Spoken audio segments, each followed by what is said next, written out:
Hi, I'm Dr. Bruce Evans. I'm an orthopedic surgeon at St. Mark's Hospital here in Salt Lake City. I specialize in shoulder, hip, and knee type surgeries.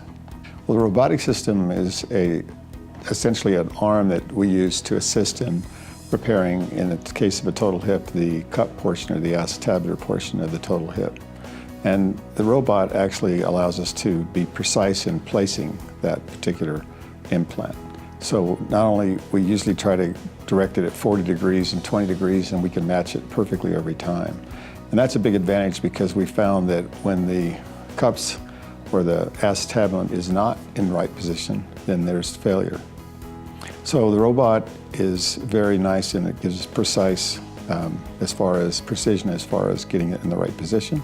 It also protects the soft tissues. Instead of the reamer perhaps going too large and damaging the soft tissues, the robot prevents that. I think the biggest advantage would be the fact that it matches perfectly with the implant. So when you make a cut, it's going to match the implant perfectly. You don't have to use screws, for example, to hold the cup in place with the robot. The other advantage is that it does, I mentioned, saves the soft tissues. So there's less soft tissue damage and so less pain afterwards. At this point, we know that we are actually studied implant failures, and we find that if the implants are not aligned properly, and we know that if they're sort of out of position, that they actually fail earlier. So with the robot, we know that we can put them in the right position almost every time, 100%.